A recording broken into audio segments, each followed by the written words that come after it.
Good morning. Good morning. Welcome to Restoration Church. My name is Andrew. I'm the student ministries pastor, and I'm super excited because we are in the middle of our series, Fear Not. So I figured, since we're in the middle of our series, Fear Not, why not start with some statistics? Don't everybody get so excited? So I looked up the biggest fears amongst Americans because I wanted to know what we fear more than anything. And so coming in at number one with 26% of Americans interviewed fearing it is public speaking, which, yeah, I understand. The second one would be coming in at 24% would be heights, followed by at 22% bugs and snakes and other creatures. And then way down at like number 9 with like 7% was actually clowns, which we can actually find another statistic out of this that 93% of people are liars. Clowns are horrifying. So, since we're in the middle of our series, Fear Not, and it's coming up on Halloween, we have all this, our sermon today is actually, the scripture we're going to look at from the Bible is actually going to be a ghost story. So I'm excited for that. But we're going to start with another creepy story from my own life about a time I was almost murdered. So, join with me on this delightful little adventure we're about to go on.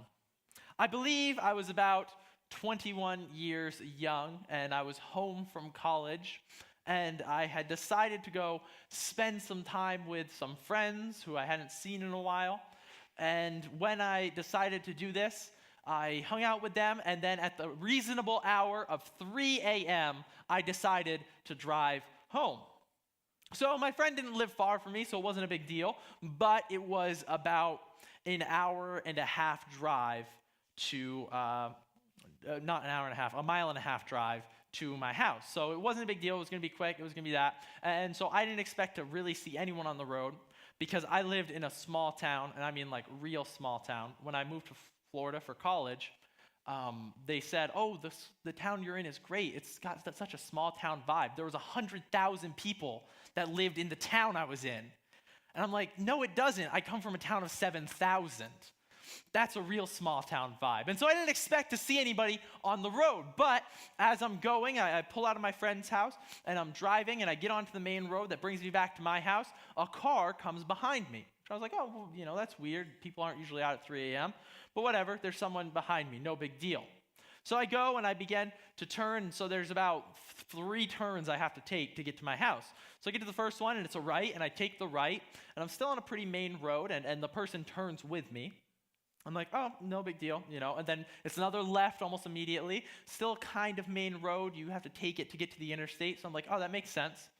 But then there's a left turn that comes to my road. And now my road is a one-way road, and it doesn't really lead anywhere. It just goes like, you would never take my road to get anywhere unless you're going somewhere specifically on that road because it just leads into more stop signs and stuff. You might as well take one of the main ones that's by my house. And so when I turn down my road, this car turns down the road behind me.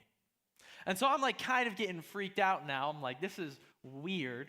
I don't know what's going on, but I keep driving and there's a stop sign, and then you get to where my house is and like maybe they'll turn at the stop sign. They don't turn at the stop sign. I get closer and closer to my driveway. They're still following me. I turn up my driveway, and we have a very long driveway. So I drive up it and I stop, and the car turns in behind me and sits at the bottom of the driveway with the lights on. Now nobody gets out. It just sits there. And so I'm in my car panicking. I'm like, oh my God, like, who are these people? Why are they behind me? And I had the only thing that I have that was of any value to me at that time. It was my laptop was sitting next to me. I'm like, I'm about to get killed, and they're going to steal my laptop. This is horrible. And so I'm freaking out. I'm waiting for them to pull out, to go somewhere else, realize they went the wrong place, and nothing's happening. And so it's been like 2 minutes, and so I'm a ball of anxiety. I'm freaking out. So I do the only reasonable thing that a 21-year-old man would do when he's about to get jumped, and I called my mother. And so I call my mom, and I'm like telling her something. I'm like, Mom, there's someone in the driveway behind me. I don't know who they are. Do I call the police? And so I'm like talking really fast. I'm freaking out, and she's trying to get a word in. And finally, she's like, Andrew, it's your brother. He's getting dropped off by his girlfriend. Instantly, the whole situation changed. And we'll come back to the rest of my story, but we're going to jump into the scripture. So we're going to be in Matthew chapter 14, verse 22. And if you don't have a Bible that's in a modern translation, we would be happy to give you one out at our Welcome Center. We'll give you one for free so that you can begin to read and investigate these things for yourself. But in chapter 14 of Matthew, verse 22, it goes like this. Immediately after this, Jesus insisted that his disciples get back in the boat and cross to the other side of the lake while he sent the people home. After sending them home, he went up the hills by himself to pray. Night fell, and he was there alone. Meanwhile, the disciples were in trouble far away from land, and a strong wind had risen, and they were fighting heavy waves. About 3 o'clock in the morning, Jesus came down toward them, walking on the water. When the disciples saw him walking on the water, they were terrified. In their fear, they cried out, "It's a ghost." So here's our ghost story for today. But Jesus spoke to them at once, saying, "Don't be afraid," or "Fear not." He said, "Take courage, I am here." Then Peter called out to him, saying, "Lord, if it's really you, tell me to come out walking on the water." "Yes, come," Jesus said. So Peter went over the side of the boat and walked toward Jesus. I always had a hard time with this because I was like, if it is a ghost, what makes you think the ghost's not going to lie to you? Like, ghosts are not on my top list of respectable people. Like, they're there for some reason. Like, don't they want to make more ghosts? He's probably trying to kill you, but I guess Peter just has more faith than me. Peter went over the side of the boat and walked in the water toward Jesus. But when he saw the strong wind and the waves, he was terrified and began to sink. "Save me, Lord," he shouted. Jesus immediately reached out and grabbed him. "You have so little faith," Jesus said. "Why did you doubt me?" Then he climbed back into the boat. The wind stopped, and the disciples worshiped him. "You really are the Son of God," they exclaimed. So we're going to jump in and we're going to unpack. A lot of things are happening here. A lot of different ideas and thoughts are being shown. And so we're really going to unpack 3 main points. And we're going to talk about what this story is trying to convey to us, what we can take from it, some of the things that we can pull out. And so these 3 things are, 1, the taming of the chaos. 2, where fear reigns, faith is driven out. And 3, God's relentless pursuit of us. So we're going to unpack all these 3 things and look at what they all mean in this passage. But to do that adequately, we have to have an understanding of Jewish culture. And there's this one point in particular that I really want to convey and want to help you guys understand so that you can really appreciate this story for what it is. And so this thing is that Jewish culture took the idea that anytime you read about water, anytime you read about like the ocean and stuff, it represents chaos. So we here in New England, near the ocean, we understand what it means when we say like the ocean is chaotic. It can be terrifying with rip currents and waves and all this stuff. The ocean is not something to be taken lightly because of its tendency towards chaos. And so we see this in every Jewish writing as they talk about it. It goes back to the book of Genesis. When God creates the world, the way they choose to represent the chaos that it was is with an ocean, with the waters. And so God is speaking into it, this taming of chaos. He's talking about how he has this ability to tame chaos. And so when Jesus walks out on this water, he's not simply just walking out on the water because it's a cool thing he can do. He's walking out on it to show that he is able to master chaos. Chaos cannot reach him. It doesn't affect him. And so we pick up this second parallel. In Corinthians, Paul describes Christ as the second Adam. And why is the second Adam important? Well, if we go back to the Genesis story, there's this man who's placed in this garden, and he's perfect. He's the ideal. He's what mankind should aspire to be. He's what mankind is meant to be. He's good, and he's part of that taming process. He names all the creatures of the earth, which gives order to chaos. And so he's participating in this taming of chaos in the world. And because of the fall, because of their screw up, he lost that ideal form. He lost that idealness. Mankind was no longer the way it's meant to be. And we feel this, whether you believe in God or not, you feel this in the world. You feel it like this world isn't quite right. It doesn't quite work the way it's supposed to. There's a better way it could be. And so we see it. And so I think C.S. Lewis describes it as if he's like, we're living in a world that knows it's not the way it's supposed to be. We're feeling the echoes of that. And so in this moment, when Christ is walking on the water, we're seeing what man is supposed to be. He's supposed to be the tamer of the chaos. He's supposed to be the tamer of disorder. We have this ability that God has gifted to us. So God, when he created the world, used his word. We as humans have the ability to alter our world, to tame chaos through our words, through our language, through our actions. If the world is displeasing to me, I can alter it through my words to an extent. So for instance, if I threw a pen on the floor, I said, hey, can you pass me that pen? The pen can be picked up. We can communicate. And so the disciples and Peter are looking at Christ, and they're seeing that's what mankind is supposed to be. That is the ideal. That's exactly who we're supposed to strive to be, that perfect tamer of chaos, that man who has no fear. And so Peter, in this moment, when he looks at Christ and sees it, he doesn't just see who Christ is the ideal, but he sees that he can strive towards that ideal as well.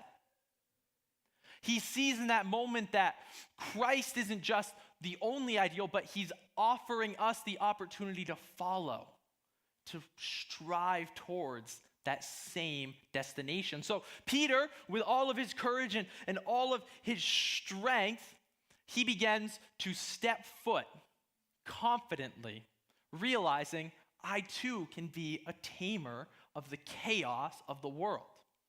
And so I tried to, get an understanding of what happens, because he starts out so good. He starts out treading on this water, being a tamer of the chaos. But then all of a sudden, he starts to sink. And so the way I can kind of explain this is, how many of you could confidently say you could walk up these 4 stairs?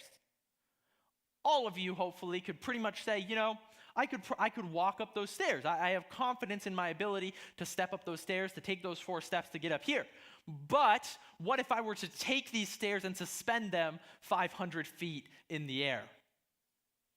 Suddenly, your confidence takes a hit.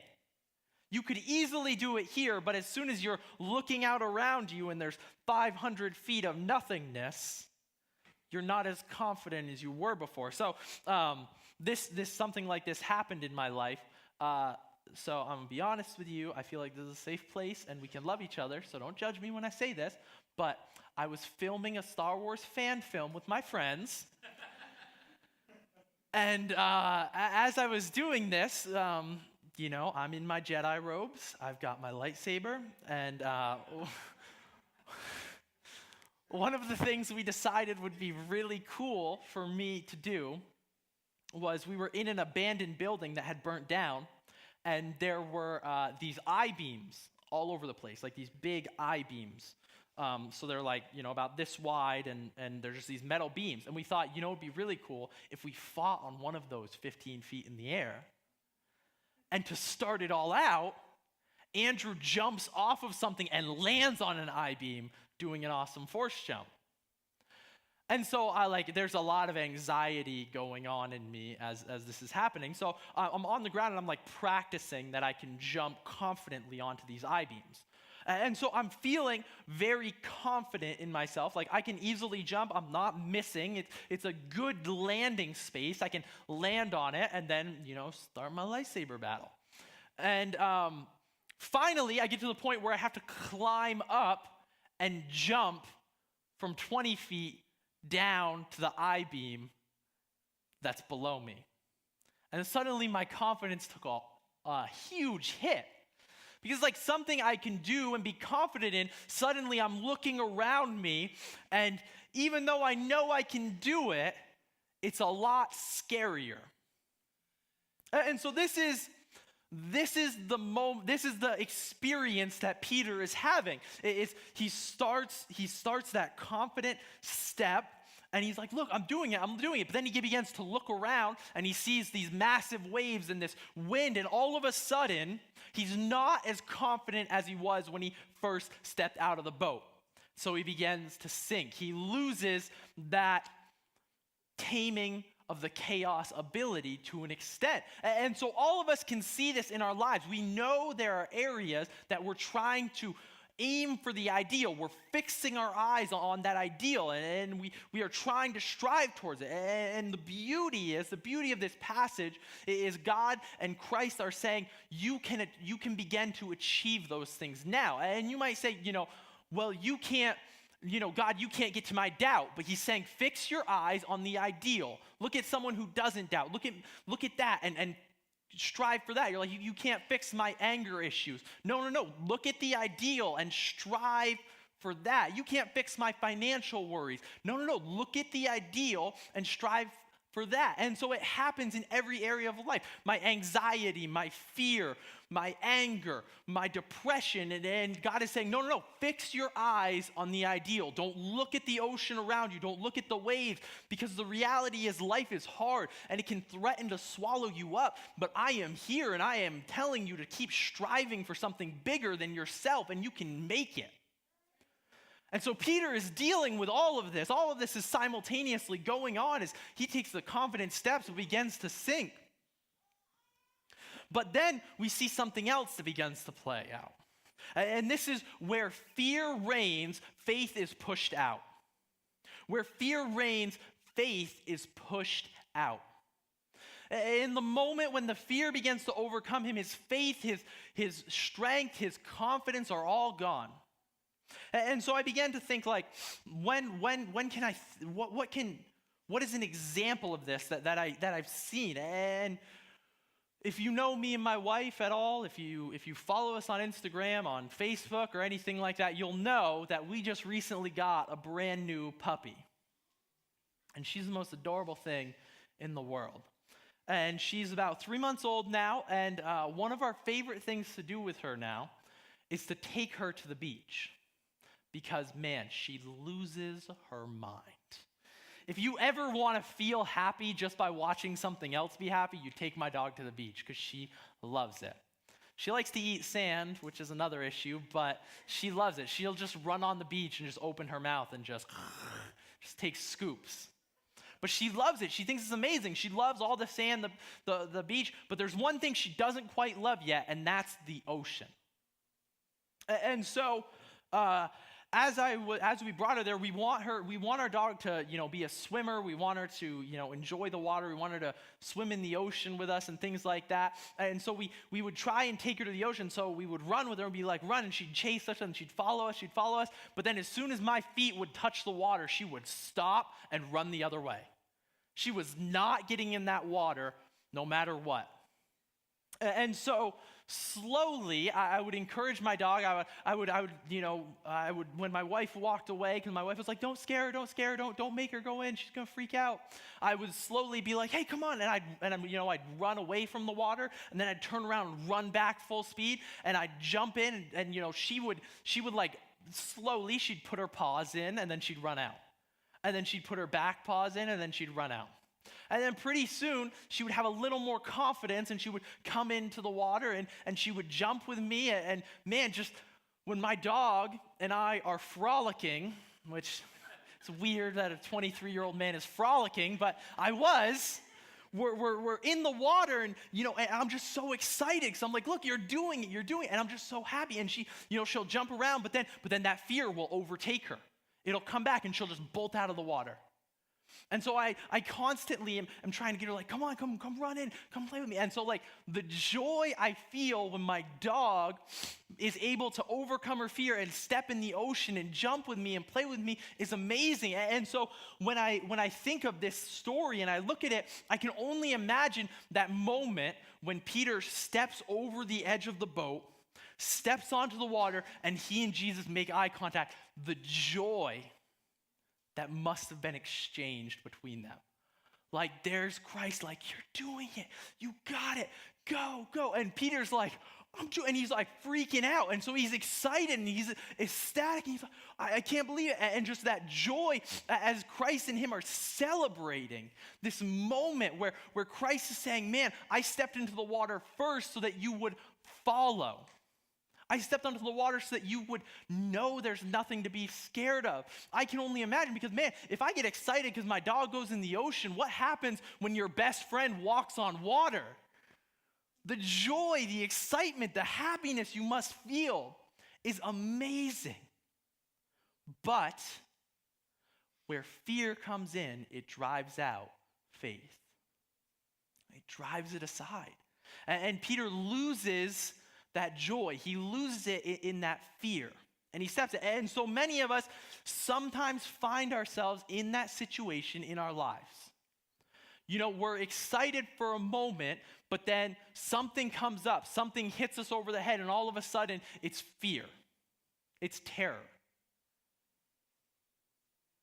So it can be so discomforting to have to take that step, be like, oh my gosh, I'm going. So for me, when I'm trapped in the car and I'm sitting there and I'm thinking there's a murderer behind me, suddenly I know that it's my brother.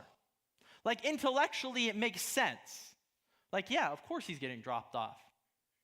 It's still terrifying to open my door and walk through the darkness.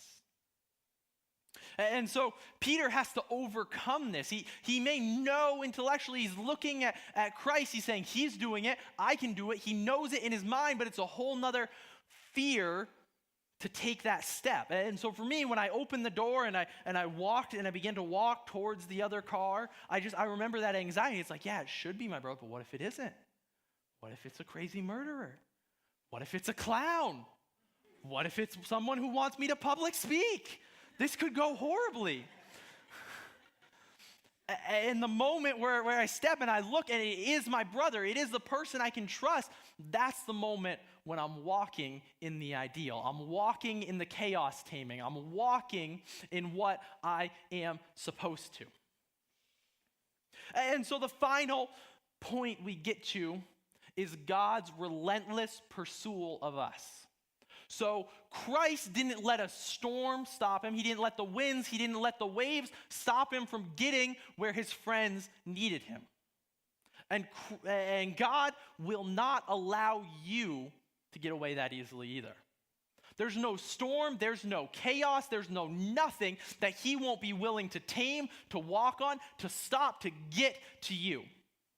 And so I looked for a story that would sum up what this means and what God is willing to do for us. And I found a very powerful story.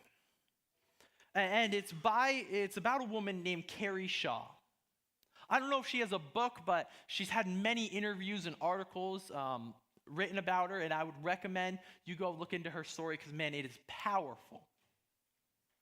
So to give you a summary of who Carrie Shaw is, she's a lady who lives in the UK.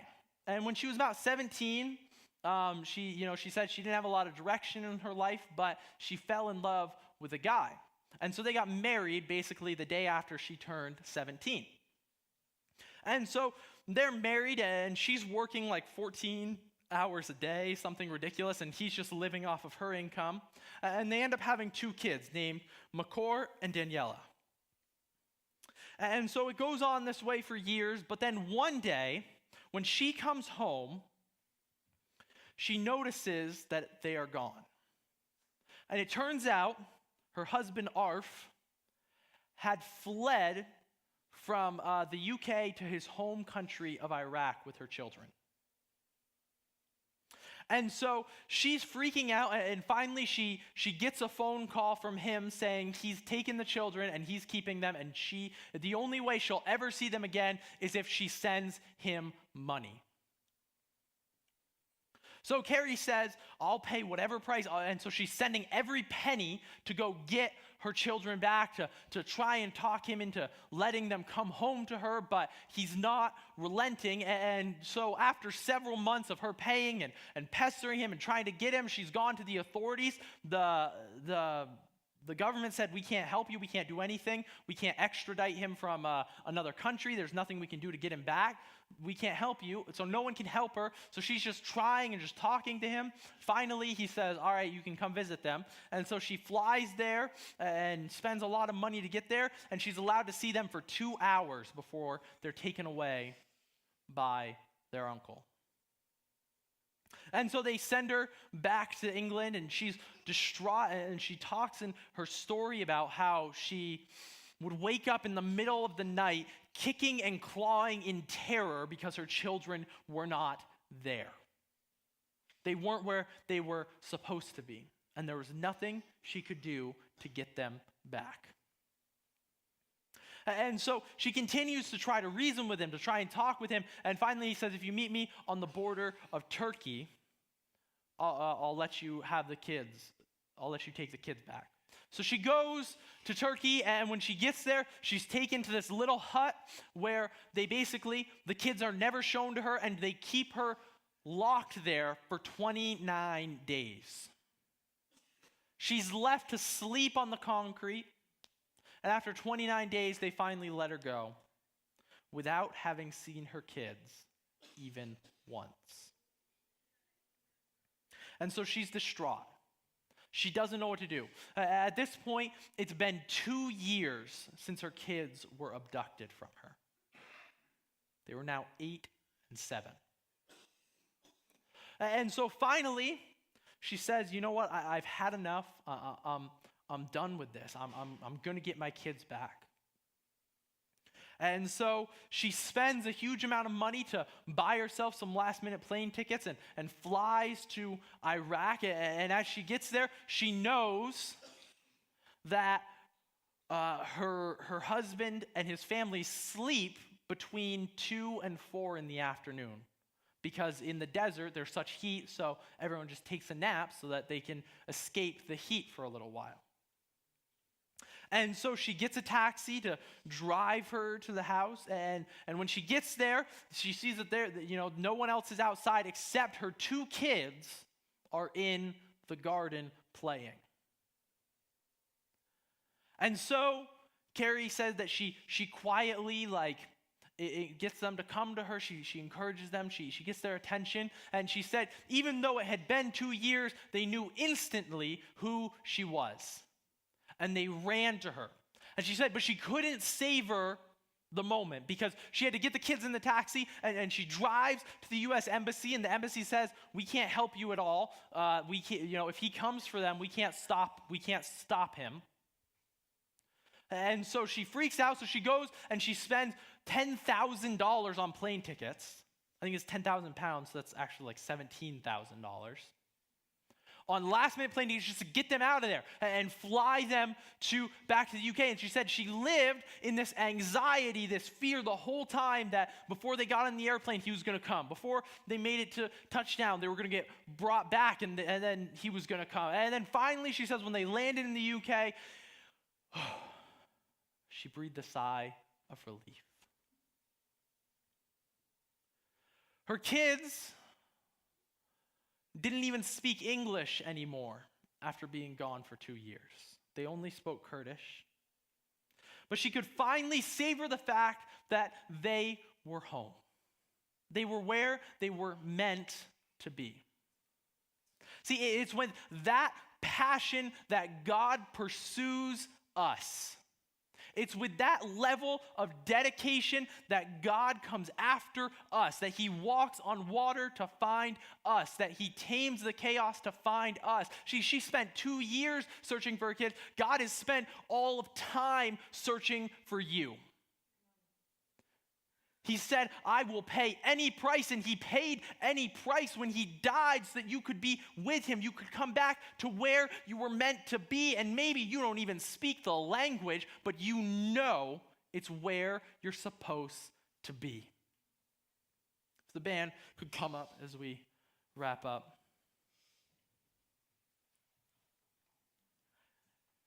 It can be terrifying to take those steps.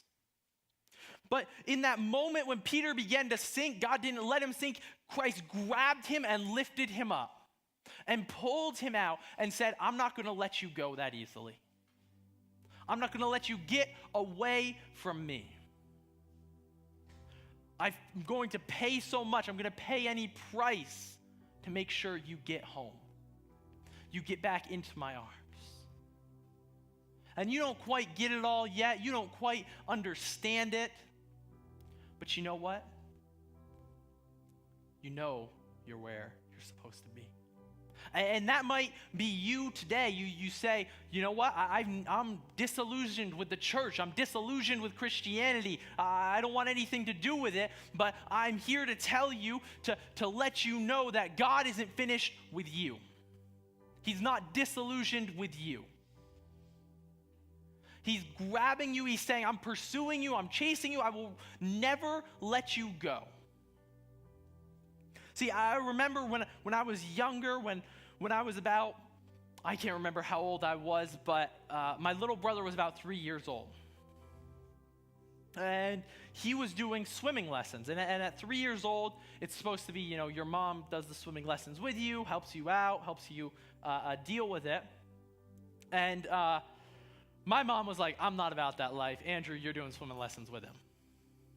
And so once a week, every week, I would go and I'd do swimming lessons with my little brother. And so, we do swimming lessons. And one of the goals of this class was that the kid would jump off the diving board. And I mean, it wasn't a small diving board. It was about 6 feet in the air. And I remember my little brother would never do it. Like, they go out there with their little, with their noodle, and they just stand there, and they're like, nope. And they turn around and go the other way. And so my little brother would never do it. And so as the class went on, finally I started swimming out there, and I'd swim into the middle of the deep end, and I'd look up at him, and I'd say, jump, I'll catch you. And so there my little brother would go. He'd walk right up to the edge. He'd stand there. You could see the anxiety in that little 3-year-old brain as he wrestled with that fear. Will he really catch me? Will he really be there? Will I really be okay? I've never leapt from a height this high, but can I do it? And he would squat down and get as close to the water as he could so that he didn't have to jump as far. And then he'd build up the courage, and finally he leapt. And I'd catch him. And man, that is what God is doing with you every day of your life. He's sitting there, he's saying, jump, I'll catch you. Step out of the boat, I'll help you walk on water. Ignore the wind, I'll quiet it. Don't worry about the waves, I'll settle them. Man, he's pursuing you relentlessly as you worry about taking that step, about making that leap, about taking that next journey in your faith, whatever it looks like. Today, in our reflection time, when the band plays for about a minute, you're going to find yourself in one of 3 categories.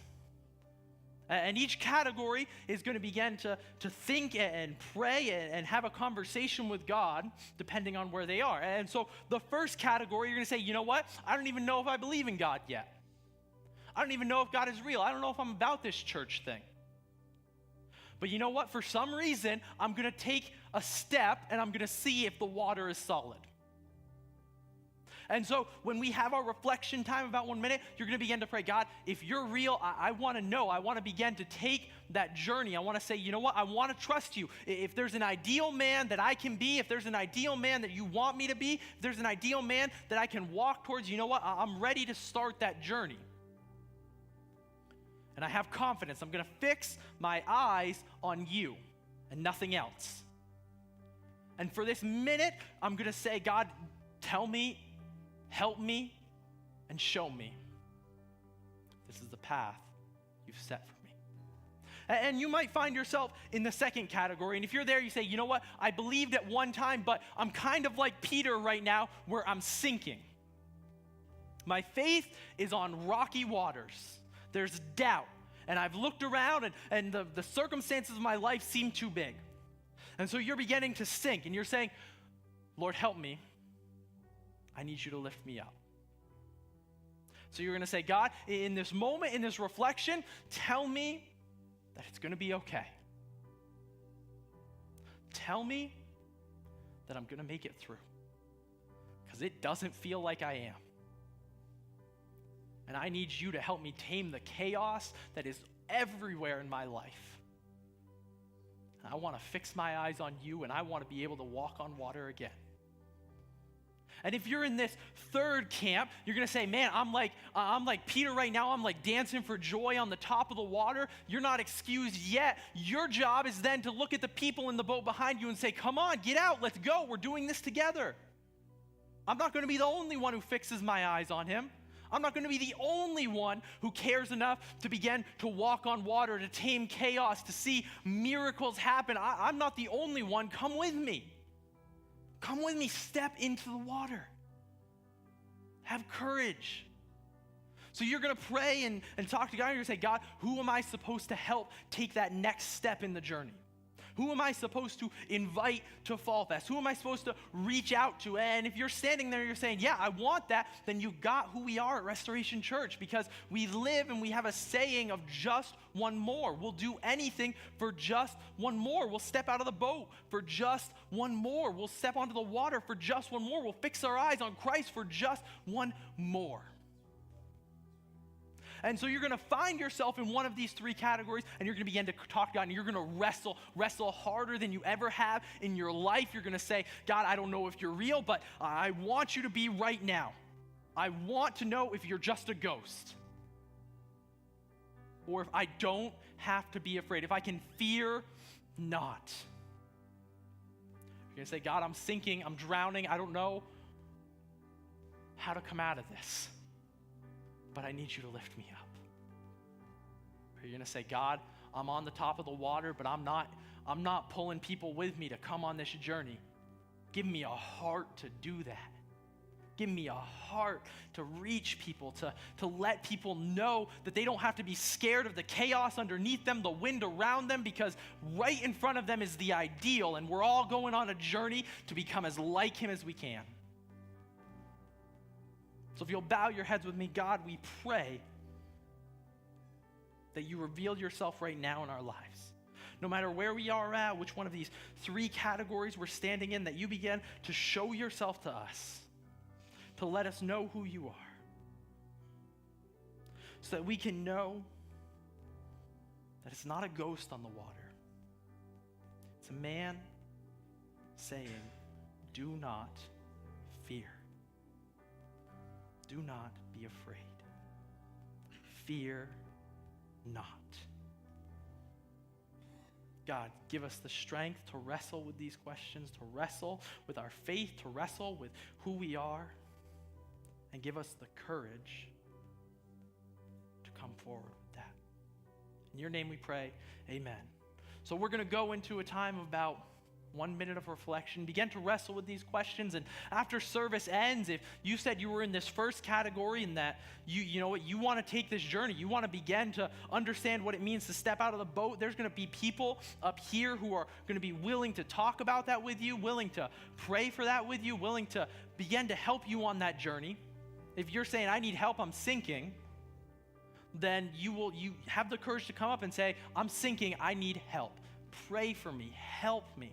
Or if you're in that third category and you're like, man, I got people I need to get out of the boat in my life, have the courage to pray for them. And begin to say, you know what, I'm going to help them get out and begin this journey together. So I'm going to let the band take it away. And God bless you.